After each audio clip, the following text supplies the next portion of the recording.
This is Marriage Activist Podcast, episode 104. We focus on relationships, sports, and pop culture from a man's point of view. First of all, we want to thank our listeners, our new listeners, our OGs. Thank you for hanging with the fellas. What up? For today's show, Lou Williams takes a detour to the strip club. Left that NBA bubble to look at some bubble butts. Mike Tyson's getting back in the ring. And Robin Givens is coming back to take half his earnings. Hilarious. Kanye apologizes to Kim, and a woman sets a man's Jeep on fire. All that and more right now.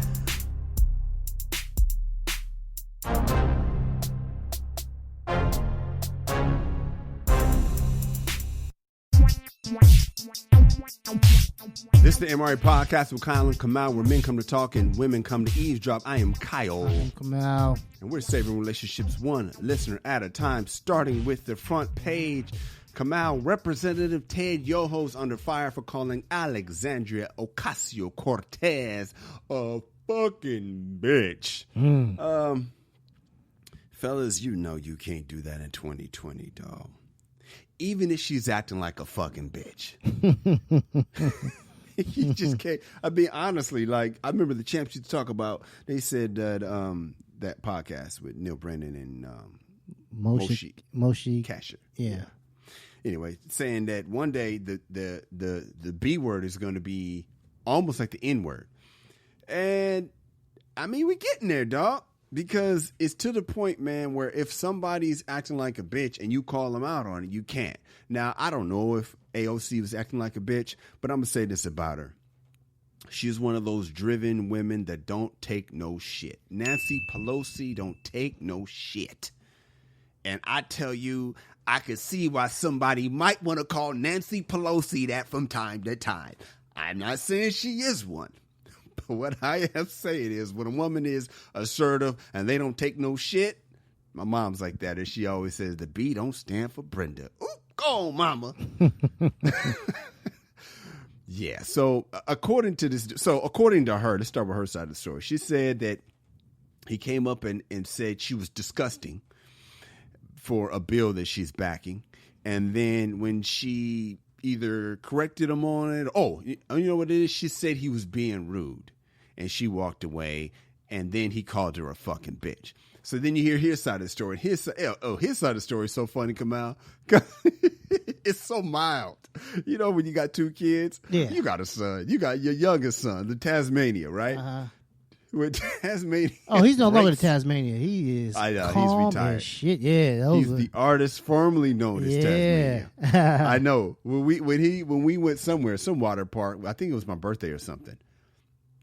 For some reason, you weren't there, and I was just with the kids without you for some reason. I don't know if you remember that. But anyway, I just remember he had this something happened in the water, or he couldn't get in the water. He didn't want to be in the water, and I saw the mild side for the first time, and I thought, okay, let me find out the little homie has settled down. Yeah. Anyway, so the artist formerly known as Tasmania, he would go in and get wild, let's say he broke a vase or whatever. Remember back when people had vases? Yeah. Had a vase or a vase. Anyway, so he would break a vase. And his story is always so mild. Dad, what happened was, all I did was, and that's his version. That's Ted Yoho's version. Ted Yoho's version was, hey, man, I just simply asked her about a bill. I guess she said something that made him feel like she was saying, if you're hungry and you steal, you should be excused for some reason. And he was furious about that. So he called her out on it. And the way he called her out, she thought it was rude. She called him out, said he was rude. And he claims, he said, that's friggin' BS. Now, you know good and goddamn well he didn't say friggin'. How you feel about it, Kabal? Well, I believe he said it, obviously. Absolutely. Because I think somebody else heard him say it. Yeah, a man heard him. Yeah, and he didn't. I guess when she walked away, he's like, "Fucking bitch." So he went in her face and called her a fucking bitch. No, there's a difference, Kamal. Right. That is a difference. So I mean, I don't want to live in a world where you can't even call somebody a fucking bitch after they leave. I get it.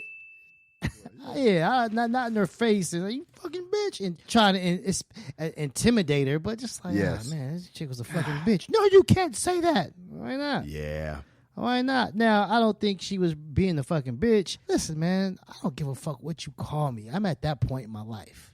Like that. You know, I don't really care. And so I get so upset where, you know, people make a big deal when people call them names and all. Even like the N-word. You see people like grown men damn near crying, you called me the N-word. Mm-hmm. What are you doing? It's like, dude, move the fuck on with your life. AOC is here to stay. Yeah, she You is. know what I'm saying? She This might be president one day. Yeah, this is her first term as a congresswoman. Mm-hmm. And she's like, what, 28, 29 years old? Yeah. I'm sure we're going to hear a lot more from her over the course of our lives. People are going to say much, much worse.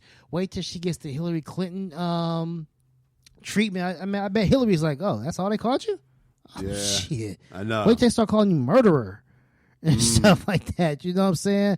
And so I think she's got to have thick skin. Now she read in the riot act on her what was it? Her floor speech in Congress. Yeah, she went in. She went in.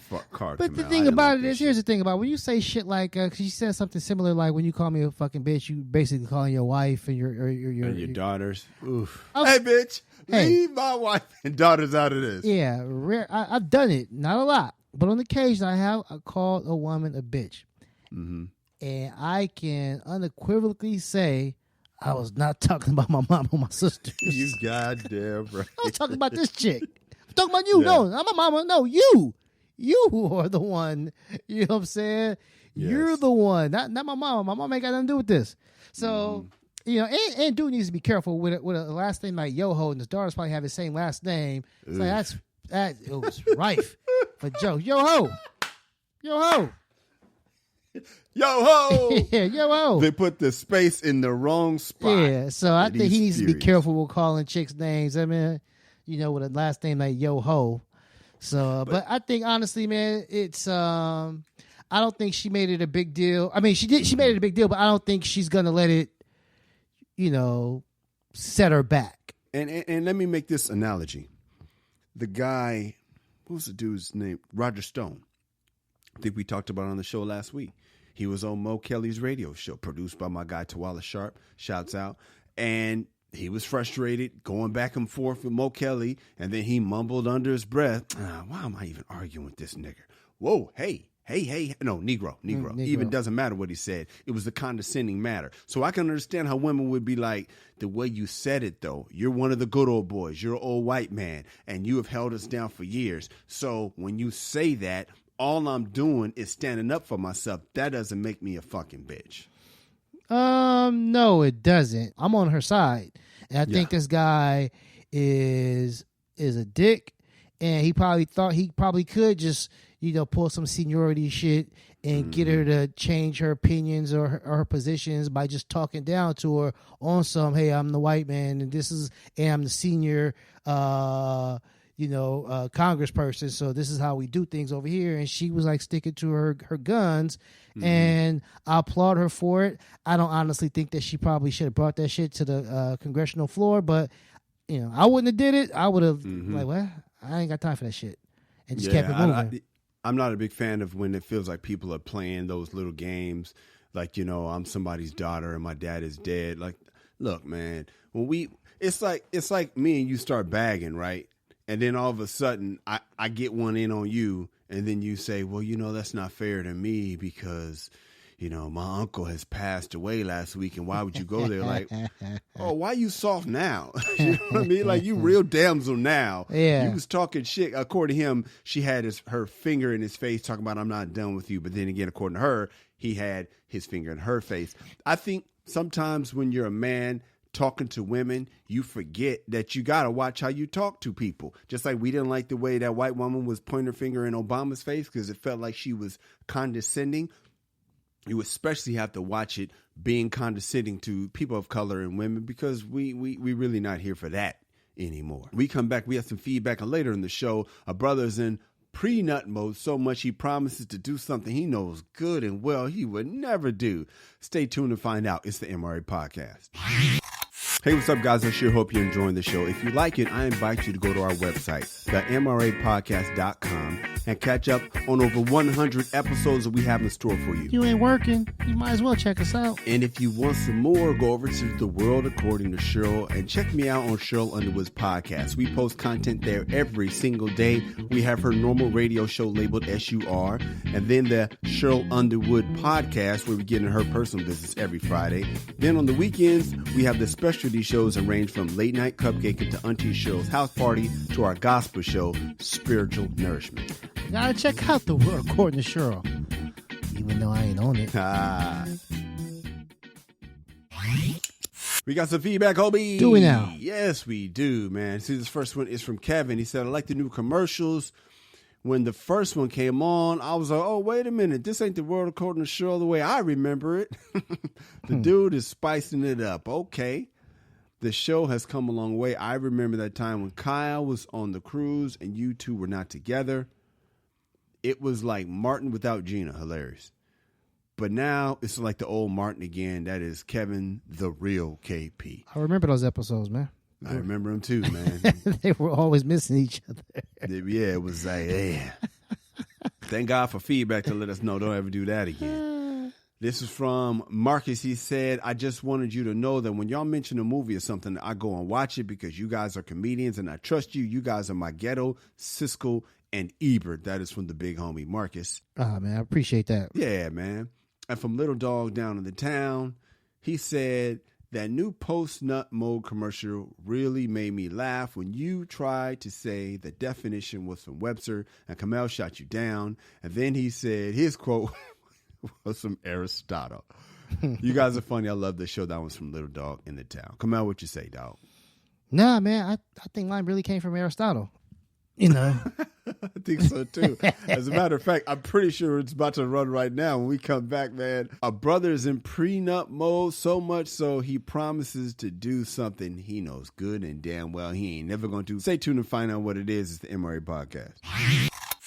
According to Webster's dictionary, being in post-nut mode is when you have a clear mind and you can make sound decisions as if you just busted a nut. Yeah, I don't know if Webster actually said that. Nah, he didn't. But our listener Big Easy Q told us all about it and we can relate. Women, men. So listen, if you have a story of when you did something foolish. In pre-nut mode? Yeah, something really dumb. Maybe it was top crime. Especially something in pre-nut mode you don't want nobody to know about. Hit us up and we'll tell the world. We can all laugh at your expense and hopefully you'll learn from your mistakes. Aristotle once said, the results of pre-nut mode is the best teacher.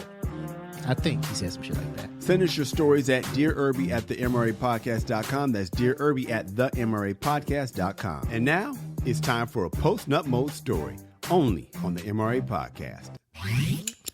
All right, Kamel, it is post-nut time. I have a post-nut story for you guys. I was raised Christian.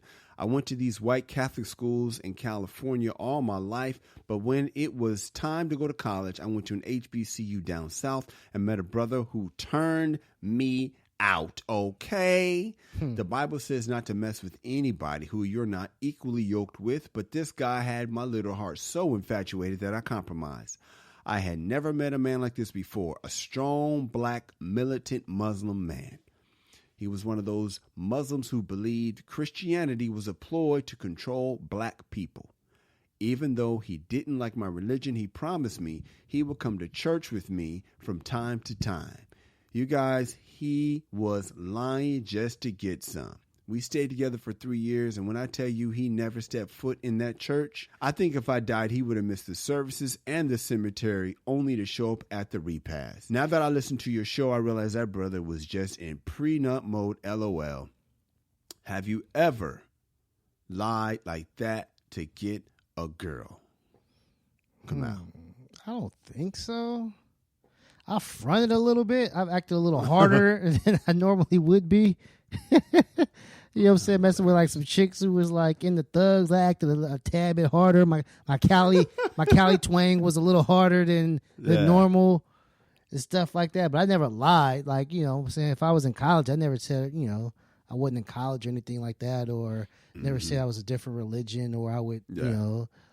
I don't think the brother was lying though, man. He's, you know, proud Muslim brother. I don't know. It's a strong word, man. We typically don't be lying. Yeah, we don't get down like that. I think the brother had all intent and purposes He was trying to get there, but for whatever reason, man, it just didn't happen, man. I don't think that brother was lying, man. But I think you might be an apologist right now.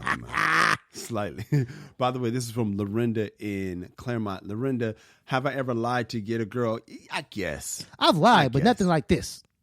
Nothing like this, but I could see, I have to agree with Kamal where it's like, he didn't know that he wouldn't go. He knew that he probably wouldn't want to go.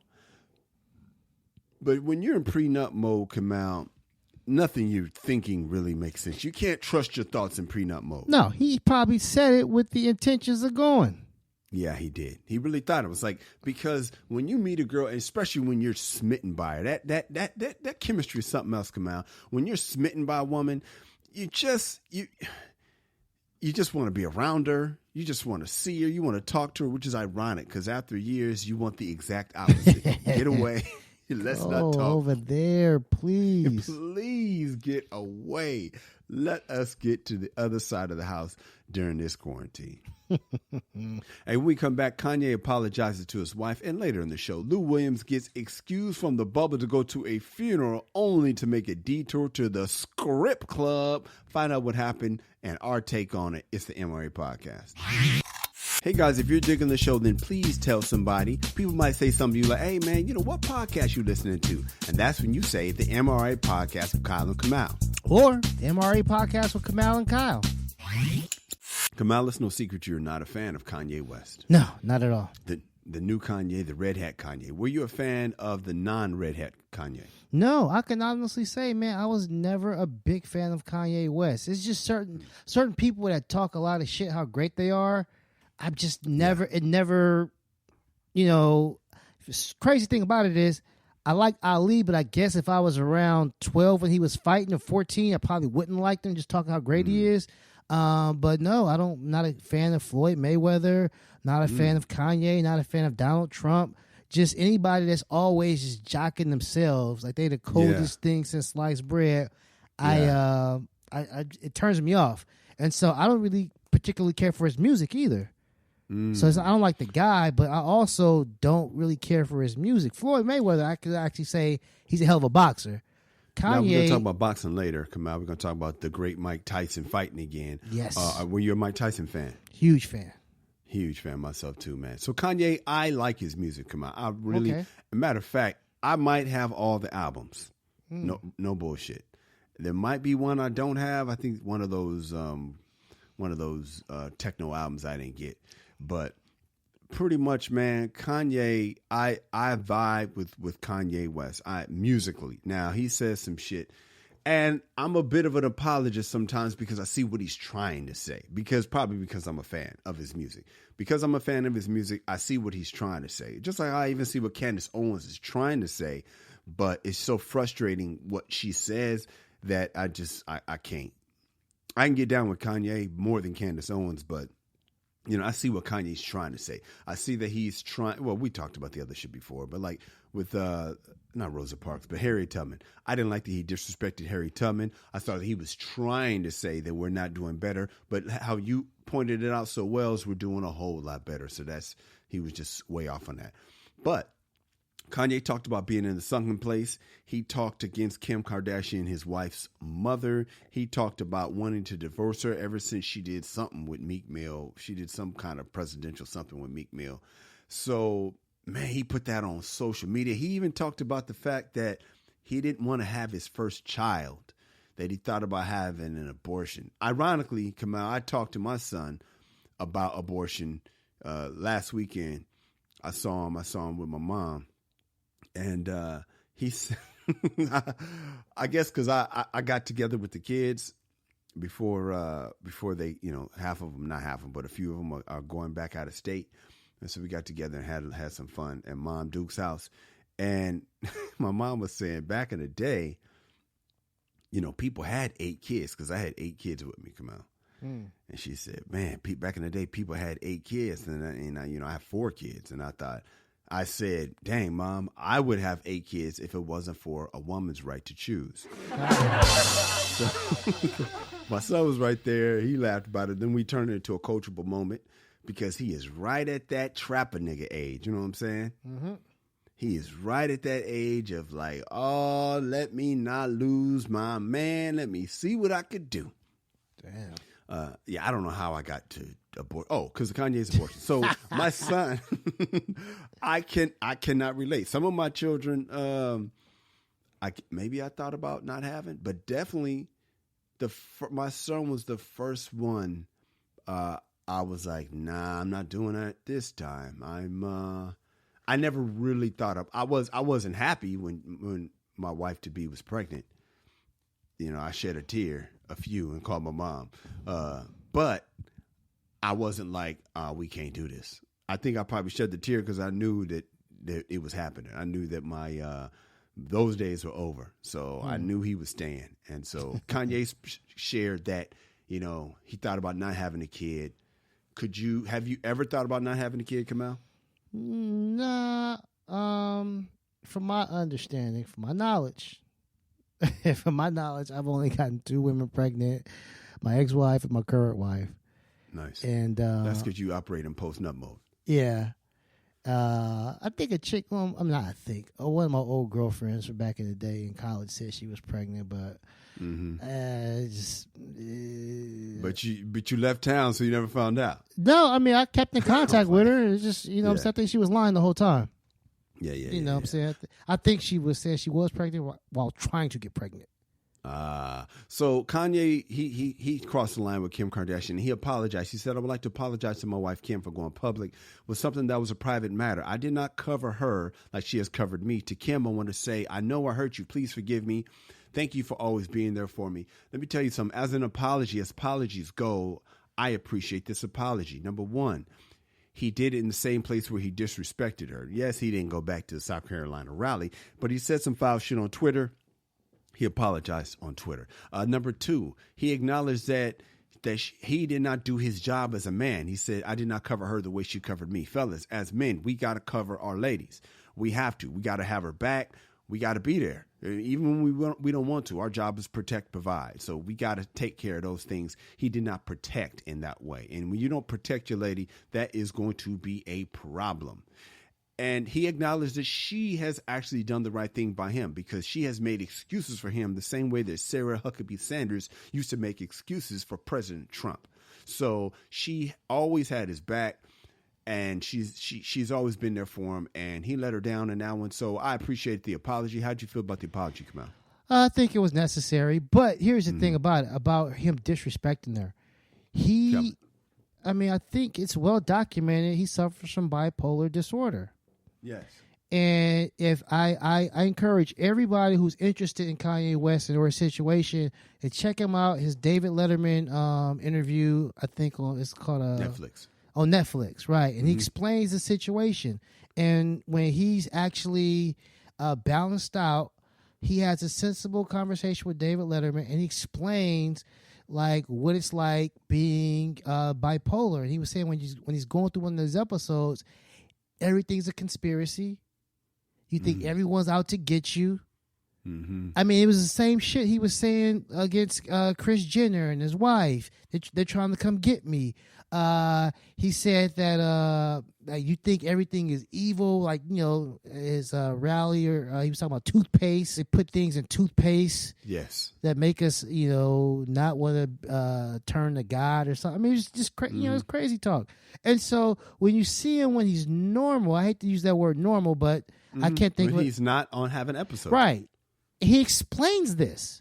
And then sure enough, a few years later, he's going through it, and people are like, oh, he's not crazy, or he's crazy. But it's like, you know, no, Kanye's not crazy. He's saying the word. He's trying to expose it. Like, no, he's explaining this shit in his own words. He warned you. Yes. So don't act like Kanye is like ringing the bell and he's the only one that sees the light. It's like, no, he's not well. And so the Kim, being his wife, obviously she knows the deal. This is something that she signed up for. And so I don't know if she signed up for it, but she has figured it out by now. Well, I'll tell you that. I'll say it's part of the package. Absolutely. It's part of the package, you know what I'm saying? It's you know, you buy some Cinnabons, you come in with some calories. this is the calories or some shit like that. It is what it is. And so I'll say this: her having this back, I think it's expected. No, it's not. I would expect. Motherfuckers are split on you, bro. Now, here's the thing: he's not well, and if you can manage that, if you can manage his bipolar disorder with medication and therapy, whatever it is to manage it, then she's married to a genius. You know, she's married to one of the most influential people in entertainment, one of the most creative people. I mean, it behooves her to be married to Kanye West and not, you know, a single mom of 3 and Kanye's off doing his own. Shit. Because Kanye, I'll say this. Kanye is he'll make you famous. Now, Kim Kardashian was already a big deal before Kanye. So I'm not going to say he made her. I'm not even go remotely close to saying that. But being married to Kanye West is definitely more respectable. Mm-hmm. Yes, and just being the video this and the video that. Right. And I'm not saying that she's doing it because she's plotted and laid this out and realized she's better off with him. I'm saying I would expect her to because he's not well. So when he says some wild shit and she feels it's disrespectful, it's like, well, that's not my husband. Yeah. You know what I'm saying? I've seen loved ones on medication say some foul shit, brought me to tears. And I'm like, oh, that's not my dude.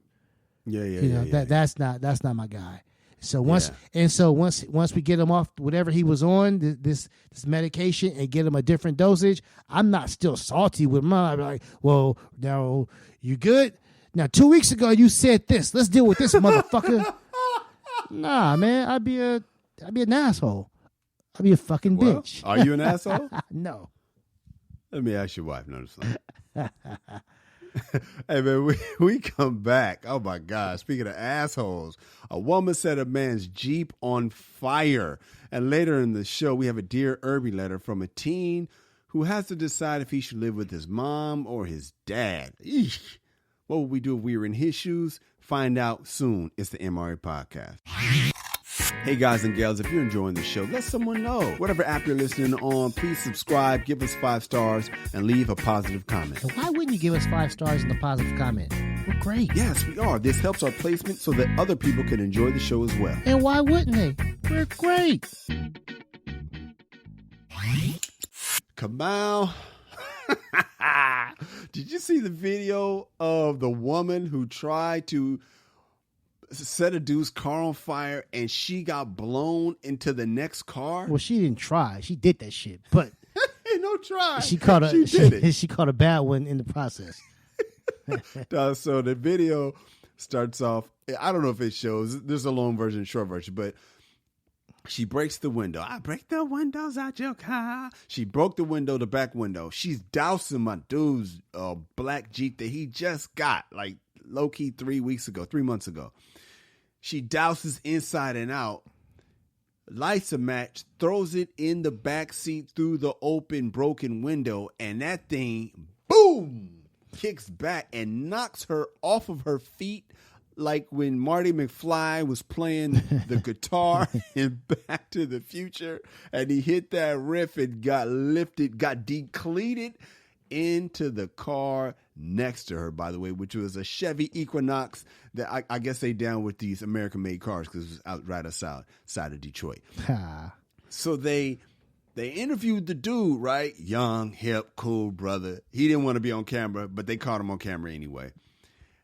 It was reported that it was her boyfriend. But when they got my dude on camera, man, he was just like, nah, I know the woman, which was the first red flag to me. He says, I know her, but I don't really know why she would do something like that. Kamal, are you buying that he doesn't understand why? Yes and no. Okay, help us. Well, he can't understand why anybody would do some crazy shit like that. It's like, what the fuck? No matter what you think I did to you, I dogged you. I don't understand why you would do some shit like this. So I can, yes, I believe that he's like, I don't know why she would do some crazy shit like that. Now, I also do not believe that he doesn't understand where this shit stemmed from. Like, nigga, you know where this shit came from. You know what happened. I'm telling you right now, that good was good. Because the crazier the woman, the better the loving. And I promise you, boy, he was digging that thing out. And he either got caught with another woman or told it was time for her to kick rocks. And she got possessive and wanted to teach him a lesson. Yeah, but she should have paid more attention in chemistry class or hilarious. Like fire needs air. You ever see like those movies? They open up the door and the fire shoots out. Like no, you never. Harlem Nights. Yeah, dude, you have to. That fire, she lit it. It's gonna blow towards that hole. But not immediately though, man. Yes, it will. Maybe it was too much gasoline. Yes, it will. I mean, yeah. I mean, it has to breathe. So fire is trying to survive just like a human being would. You know what I'm saying? So it's going to try to get to where the air is. And that's where her face was. Or like a plant will lean towards the sun. I got Yeah, and that's where her face was. Like, damn, that was dumb. You like that shit and you break. But I think she thought that if it was going to start slow like a barbecue pit, you know, unless I guess you put too much lighter fluid, then you will get a... Yeah. But I'm sure she didn't think that would happen, man. But here's the thing, though. One of my favorite parts in the video is the way she got back up like a soldier, Kamal, gathered her things, and ran off. It felt very, very A-Team action movie, the way she knew she had to get up. Yeah. Get up, girl. Come on, you can get do the it. evidence. Get up, Sydney. Come on, Sydney. You can do it, baby. Get the evidence and get the hell out. Now, the Popo found her, arrested her, and she got charged with third-degree arson. I don't know what third degree means. It feels like it should be the worst degree, though. It should be whatever degree burn she got on her body. That's what we're going to charge you should be. Yeah, I mean, how do you get worse than what she did? She damaged other property. She ruined my man's car. I mean, how was that third degree? I don't know if third is worse than first. I guess I could have done my research. No, first degree is the worst. Everything. Murder's the worst. Yeah. Second degree. I mean, it's a felony, but it's probably. I mean, I think it's a felony, but it's some small time shit. Maybe like a year. You know, it's not throwing the book at her. She probably take a plea, get, some probation or a few months and stuff like that. A book needs to be thrown, Kamal. A full Bible dictionary, whatever old girl's name was from the Lorinda from Claremont, her Bible collection needs to be thrown at her. Yeah. Everything needs to be thrown. Shadrach, Meshach, and Abednego need to come see her because of the flames. Everything needs to go wrong for this woman, man. You cannot slap her on the wrist, man. It's not fair that, you can't call a woman a bitch, but a bitch can burn your goddamn car and get slapped on her wrist with third degree. A fucking human being. That's what you have to. Yeah, this human being destroyed my property and the car is next to her. That's some bullshit, Alado. And we come back. This is my favorite story of the week, Kamal. Oh, I would have led with it if I could. Lou Williams, he got excused from the bubble to go to a funeral. But he makes a detour to the Bucket Naked, and it just happens to be my favorite strip club in the whole wide world. So I understand why. We will break it down when we get back. It's the MRA Podcast. You listen to us, but Kamal and I want you to know that we listen to you too. Even if we don't always respond to your tweets in a timely manner. I love how you say we, man. So if you have some feedback, maybe you agree. Maybe you disagree. Or maybe you just want to tell us how much you love the show, or that you want to testify about how we specifically helped you out. Or maybe you just want to tell Kamal how he was right or wrong. But mostly right. Whatever you want to tell us, hit us on our social. I'm at Kyle Irby. I'm at Angry Kamal. Hit us up and you just might hear your comment on the air. Promise. We'll be gentle. All right, Kamal. So the NBA is quarantining right now. They're in the bubble together. They got everybody together, and they got all the NBA players everything they need. They got them food. They got them water. They got them the weight room. They got them basketballs. They got reporters there. They got everything they need. Except. And if you... Except for pussy. The NBA has let its players down, Kamal, because how you going to have these pro athletes in there quarantining from June to October if they go to the finals and don't make any provisions for ass? That is ridiculous. You know we're talking about pro athletes. Pro athletes have the most testosterone, which makes them have the highest sex drive than the normal human being. Why in the hell would they need to be quarantining some concubines, Kamal? Because my man Lou Williams, he goes home for a funeral. First of all, let's talk about Lou Williams. He's from Atlanta. He is Georgia's second all-time high school leading scorer. That means he is the man out there. Everybody knows who he is out there. More points to everybody who's ever played high school basketball in Georgia, save for one guy. One guy. And who cares who that one guy is? Lou is the other guy. He's the guy they know. He was going to go to the University of Georgia because he's a hometown guy. He ends up playing for the Atlanta Hawks. That's how much of the man this guy is in Georgia.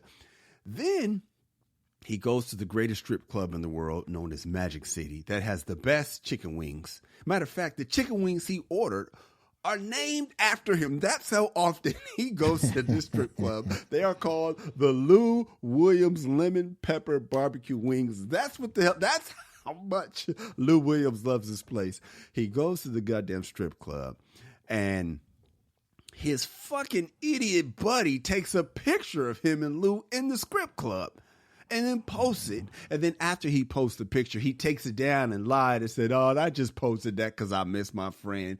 Kamal would be so hot if you did that. What the fuck are you doing, dog? Up, man. You blew up my spot. How you feel about this, Kamal?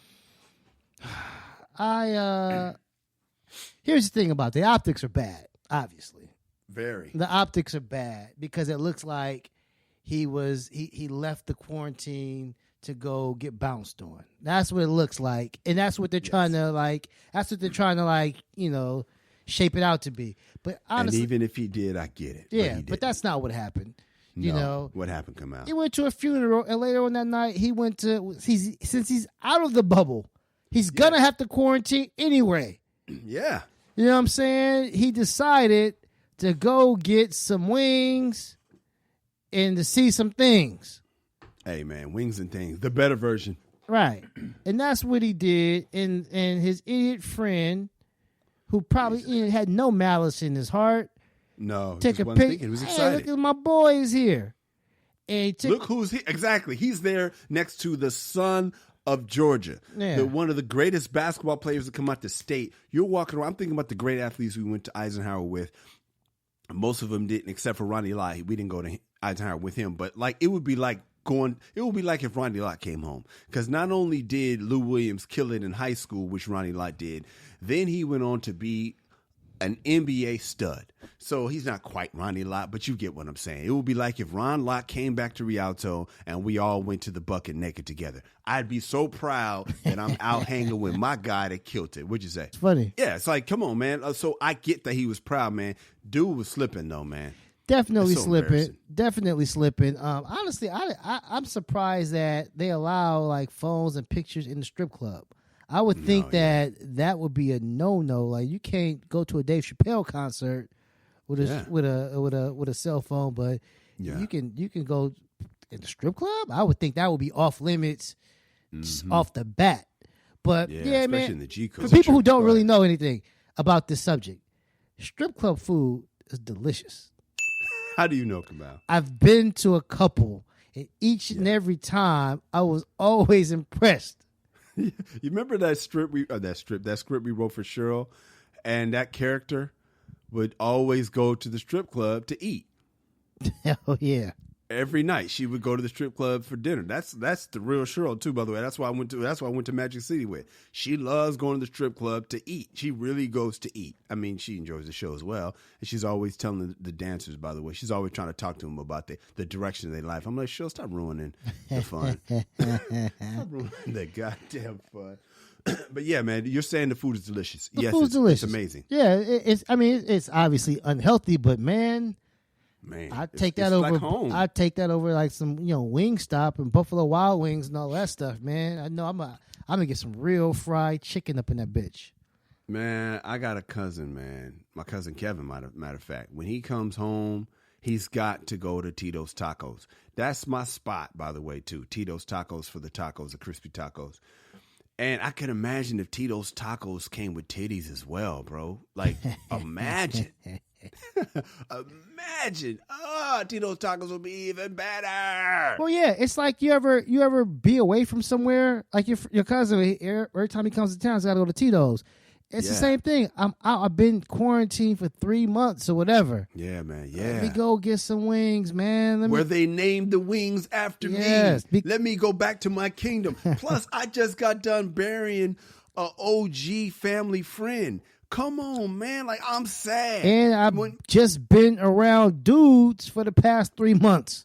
Hard legs, bro. Yeah. Like, how could the NBA not make provisions for the dudes to get a little taste while they out there quarantined? There literally is no provision for a dude's sexual outlet. And a guy's sexual need is so commonly disrespected. And to me, the NBA, they're doing a disservice to their players. Come out, real talk. They should have had a strip club. They had a barbershop in this quarantine, in this bubble.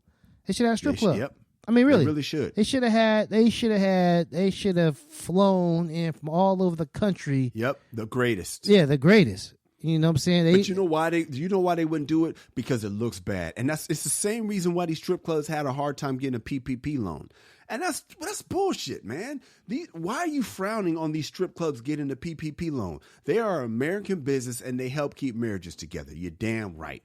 Because if the dude don't go home and you go out there and see something, he gonna go crazy. You don't want that. I think that's like a lot of, I'm not 100% certain, but I kind of feel like it's chicks hating. That is people trying to not look bad. In reality, I think dudes will have so much respect for the NBA. Said we are quarantining strippers in here to keep our guys happy. They can call it whatever. Yeah, they can call it entertainment. But I was watching a TV show. And they were doing some illegal shit. They were building an underground drug lab. And it was totally off the grid. They got the workers from a different country and all that shit. Mm-hmm. And the guys could not leave this thing. I think it was going to take like 6 months to a year. They could not leave. They were totally cut off. They were paid handsomely. But they were just in this thing. And the guy who was funding it tried to provide all types of shit for them. Basketball courts, the TV, all indie food they wanted. But they had to bring in some hoes from time to time. Nice. And it's like, dude, you're going to have these guys in there. I'm not saying like these guys need to be cheating. Like, I mean, what I'm saying? Like, let the wives come. But see, your wife can't really come if she got the kids because they got to go to school. She can't come. Yeah. I'm saying, like, so how do you, I mean, this is a tough one. It's above my pay grade. The simplest thing for me, I would have just allowed strip clubs, and it's Florida. I don't know their prostitution laws, but I would have did the bubble in Vegas or outside of Vegas. I had a brothel in there as well. And the fact that some people will be offended by that is one of the things that is wrong with this country. When we come back, Mike Tyson is getting back in the ring. That's our guy. We both can't wait. We're going to talk about that. And we have a Dear Irby letter later on in the show from a teen who has to decide if he should live with his mom or his dad. What would we do if we were in his shoes? Find out. It's the MRA Podcast. Guys, I have a comedy album. It's called Be a Man at All Times, and it's on, what's it on? Oh, Spotify, iTunes, or wherever you stream your content. It's a damn good comedy album. I appreciate that, man. There's stand-up on there. Kamal and I wrote a whodunit mystery called The Case of the Missing Balls. That's on there. Based on a true story. Check out the album.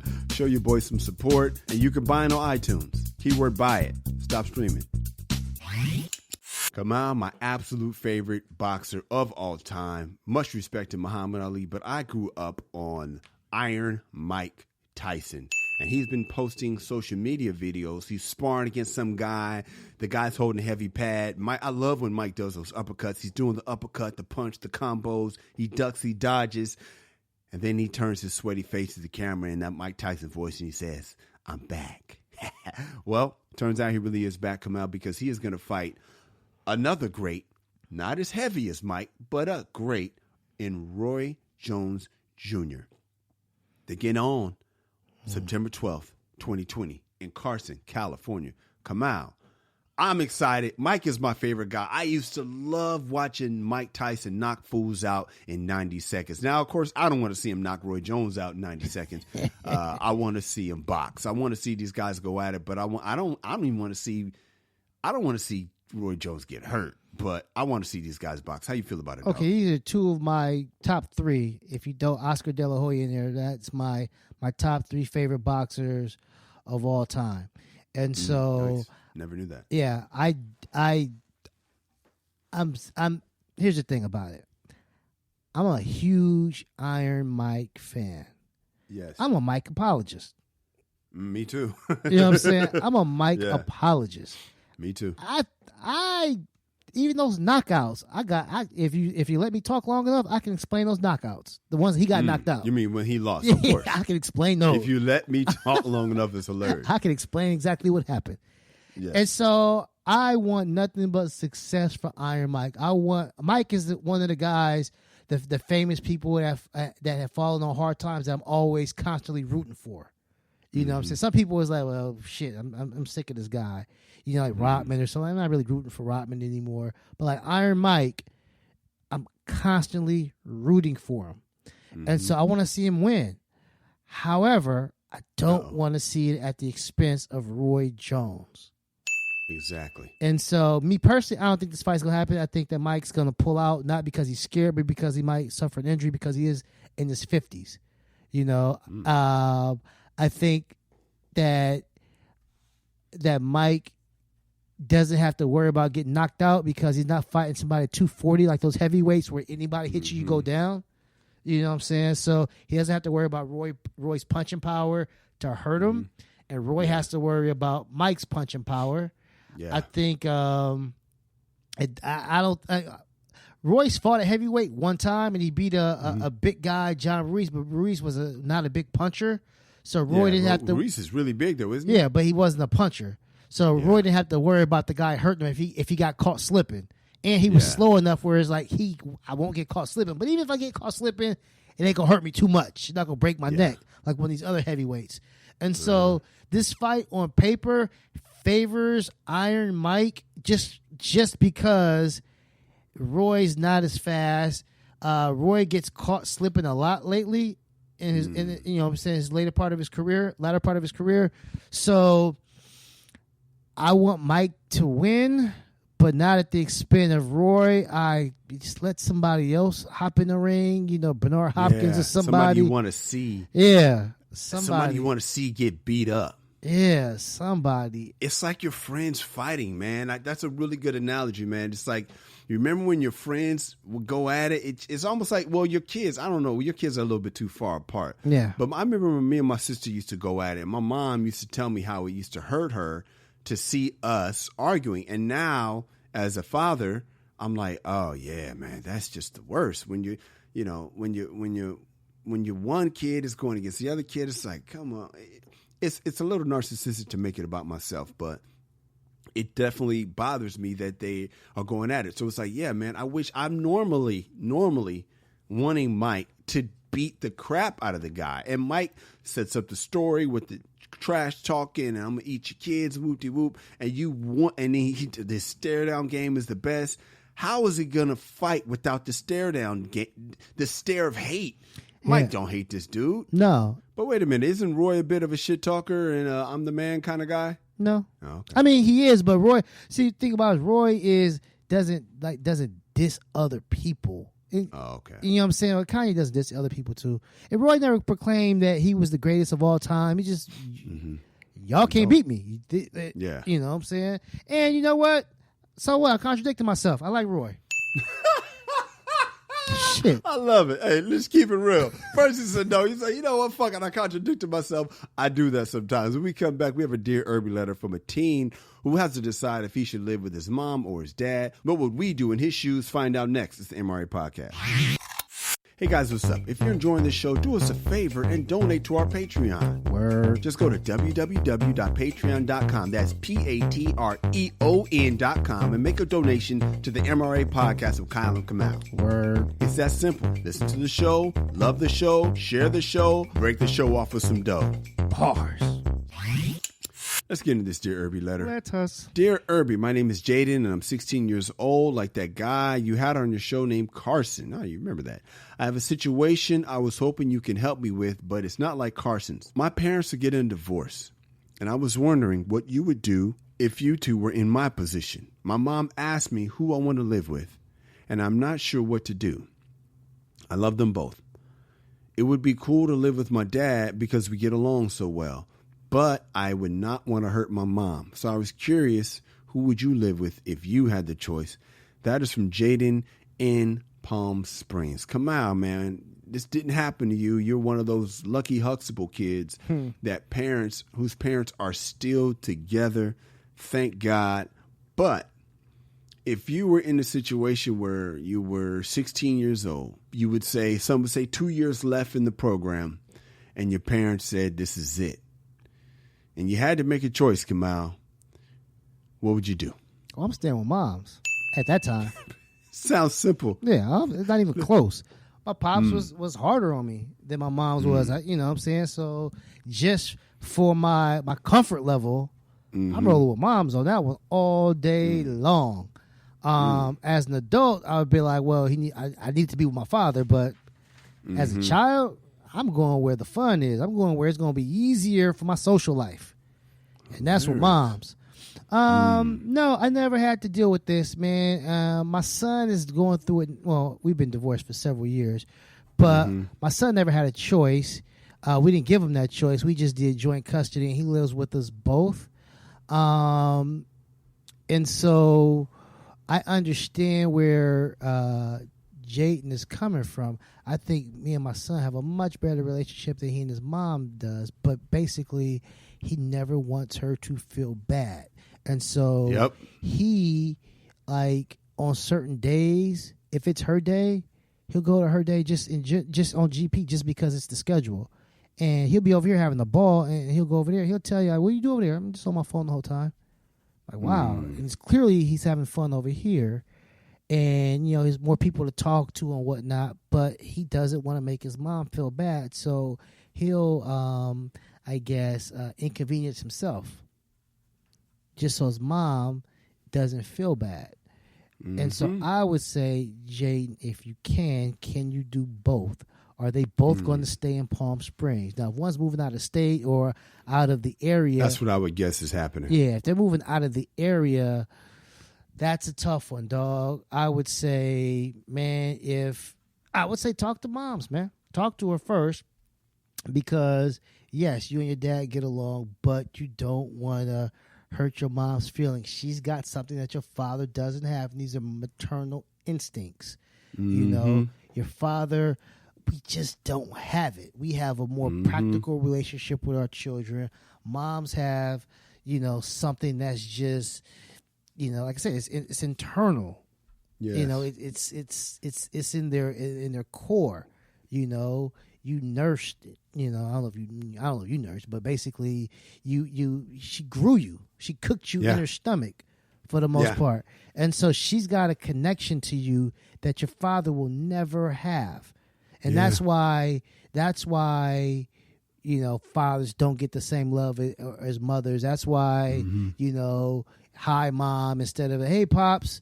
You know, football players and stuff like that. That's why when I've seen this, you know, when moms are strung out on drugs and the kids through foster homes and living with pops or whatever, and when she gets clean, they right back to mom.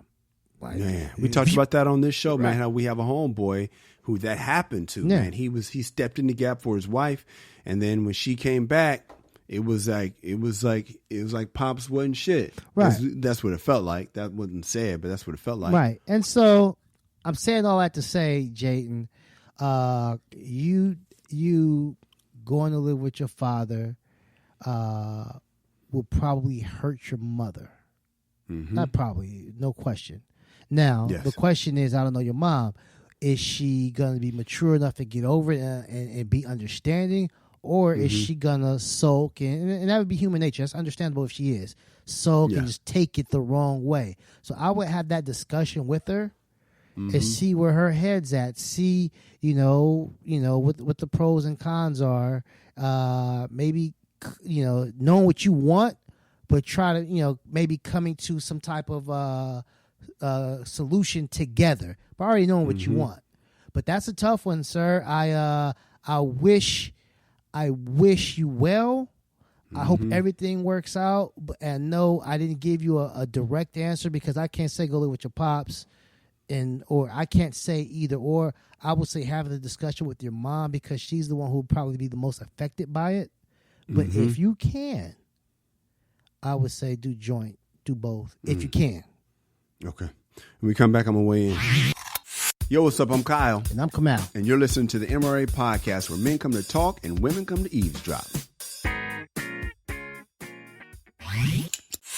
Hey, Kamal, this is a tough one. This is one of those that it hurt me a little bit because I had to think, like, what would I do? I remember I was given this choice when I was younger. I was way younger.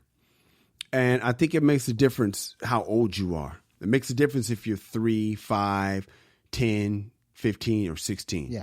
If you're a baby or a young boy, you got to be with your mama because moms are moms, man.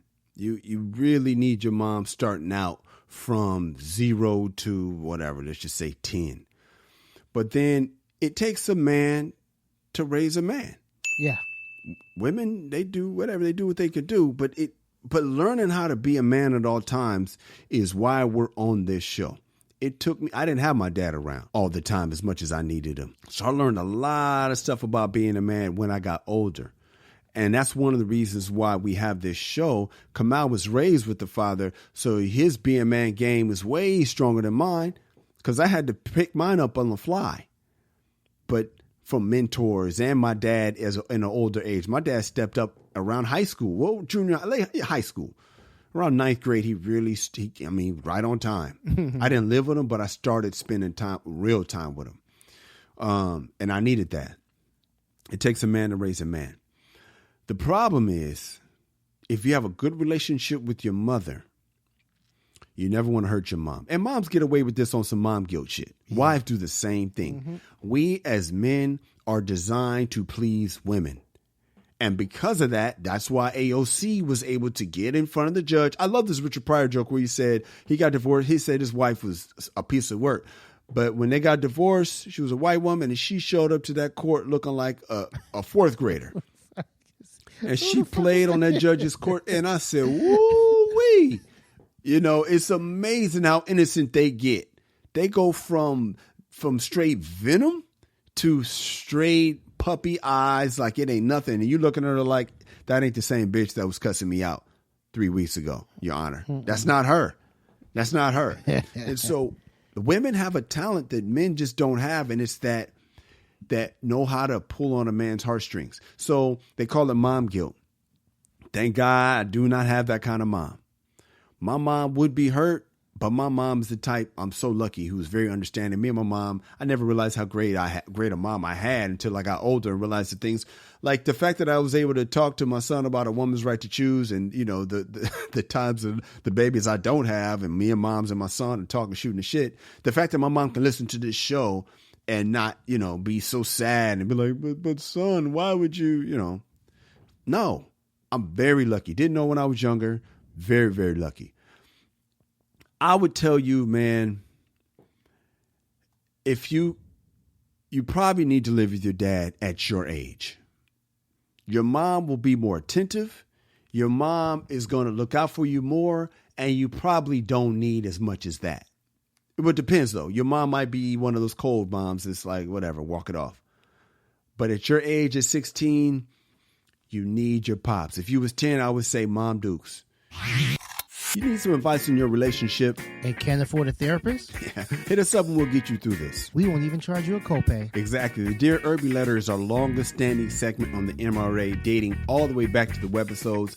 This is where we truly save relationships one listener at a time. We've saved marriages. Encouraged divorce. Taught a guy how to please his woman. Encouraged divorce. Yeah, so hit us up for advice and we'll help you out. Send your emails to dearirby@themrapodcast.com. That is dearirby@themrapodcast.com.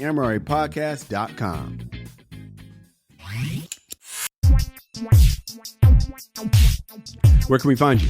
Twitter and Instagram, man, at Angry Kamal. Absolutely, man. I am at Kylerby, KYLEERBY, at the MRE Podcast, where you can find us both. And Kamal will get back to you because that's what he's doing these days, ladies and gentlemen. Yes. KylerB.com is my website. You can see some commercials I've done. You can see some comedy videos I've done. Go there. That's my web home. Holla at your boy. And the MREPodcast.com, that is this podcast home. That is where you can hear 104 episodes that we have completed. Ladies, we love you. Fellas, be a man at all times. Deuces.